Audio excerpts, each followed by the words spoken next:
Hello साथियों, स्वागत है आप सभी का मेरे यूट्यूब चैनल रिवीजन क्लासेज में।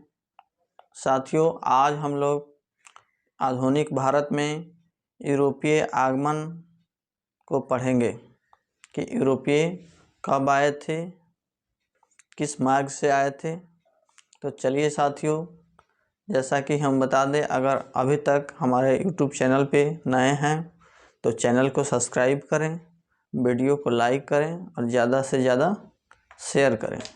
तो आइए साथियों, देखते हैं यूरोपीय कंपनियों का आगमन। यूरोपीय कंपनियों के आगमन, तो सबसे पहले ये जानेंगे कि जब यूरोपीय कंपनियों का आगमन हुआ उस समय, जब यूरोपीय कंपनियों का आगमन हुआ उस समय भारत में मध्यकालीन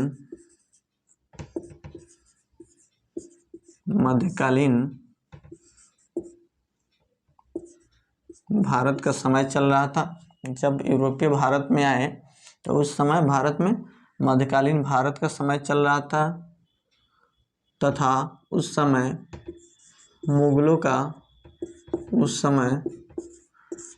का शासन चल रहा था और यूरोप में उस समय आधुनिक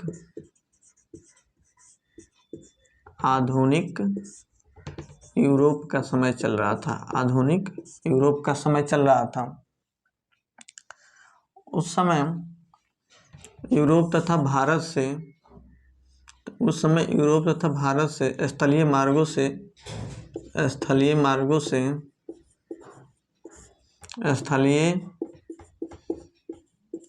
से व्यापार होता था। 1453 में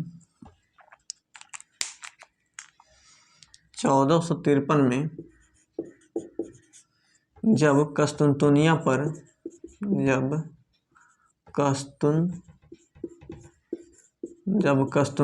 पर अरबों का आक्रमण हुआ। किसका? अरबों का आक्रमण होता है। तो उसके बाद में यह मार्ग जो है बंद हो जाता है। यह मार्ग क्या हो जाता है? बंद हो जाता है। उसके बाद समुद्री मार्ग की खोज होती है। क्या होती है? समुद्री मार्ग की खोज होती है, जिस समुद्री मार्ग का नाम दिया जाता है Cape of Good Hope. Cape of Good Hope के रास्ते से व्यापार शुरू होने लगता है। तो देखते हैं, पुर्तगाली कंपनी जो है 1498 में भारत आई। पुर्तगाली कंपनी कब आई? 1498 में भारत आई।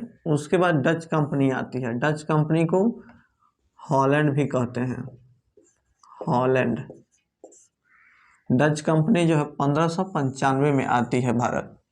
उसके बाद अंग्रेजी कंपनी आती है। अंग्रेजी कंपनी 1600 ईस्वी में भारत आती है। उसके बाद फ्रेंच आते हैं। कौन आते हैं? फ्रेंच कब आते हैं? 1664 में। फ्रेंच कब आते हैं? 1664 में। उसके बाद देखेंगे कि इन अंग्रेजों के कंपनी की स्थापना का क्रम। तो सबसे पहले यूरोपीय कंपनियों में पुर्तगाली आती हैं और अपनी कंपनी की स्थापना कोचीन में करती हैं। कहाँ करती हैं? कोचीन में करती है, जो कि 1503 में करती है। उसके बाद अंग्रेजी कंपनी सूरत में अपनी कंपनी को स्थापित करती है, जो कि 1608 में करती है। उसके बाद देखेंगे डच कंपनी तमिलनाडु के मछलीपट्टनम में आती हैं और 1605 में अपनी कंपनी स्थापित करती है। उसके बाद है फ्रांसीसी कंपनी अपनी कंपनी को सूरत में स्थापित करती है, जो कि 1668 में स्थापित करती है। आइए अब इसको जरा मैप के माध्यम से देखते हैं।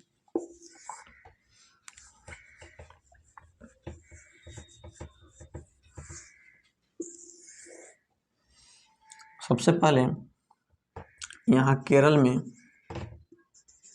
कोचीन जो जगह है, कोचीन, यहाँ पे पुर्तगाली कंपनी पुर्तगाली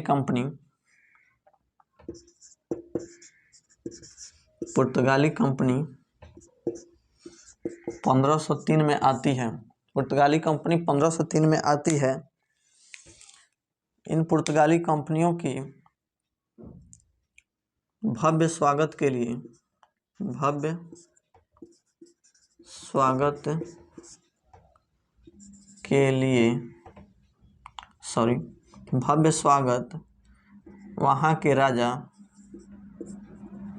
वहाँ के राजा जमोरिन करते हैं। वहाँ के राजा जमोरिन जो है पुर्तगालियों का स्वागत करते हैं। उसके बाद सूरत में अंग्रेजी कंपनी जो है,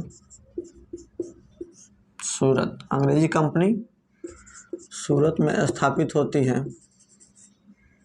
अंग्रेजी कंपनी गुजरात के सूरत में स्थापित होती है, जो कि 1608 में स्थापित होती हैं। कब स्थापित होती हैं?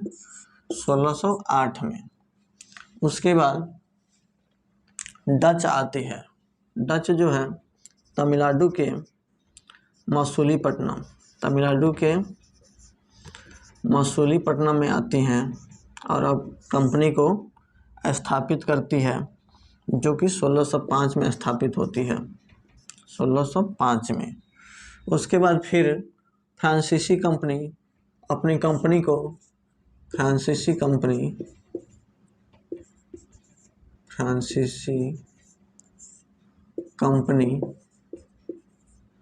कंपनी को सूरत में 1668 में स्थापित करती है। तो फिर से एक बार जरा देखेंगे, पुर्तगालियों का क्रम 1498 में आती है। पुर्तगाली 1498 में आते हैं। डच हॉलैंड 1595 में, अंग्रेज 1600 में आते हैं, फ्रेंच 1664 में आते हैं। उसके बाद इनकी कंपनियों की स्थापना देखेंगे। पुर्तगाली जो है कोचीन में अपनी कंपनी को स्थापना 1503 में करती है। अंग्रेज सूरत में अपनी कंपनी को 1608 में स्थापना करते हैं। उसके बाद डच जो है मसूलीपट्टनम में आती हैं और अब अपनी कंपनी को 1605 में स्थापित करते हैं।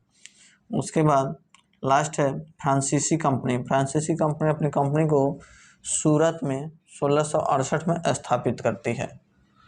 तो साथियों, आज के लिए इतना ही। धन्यवाद।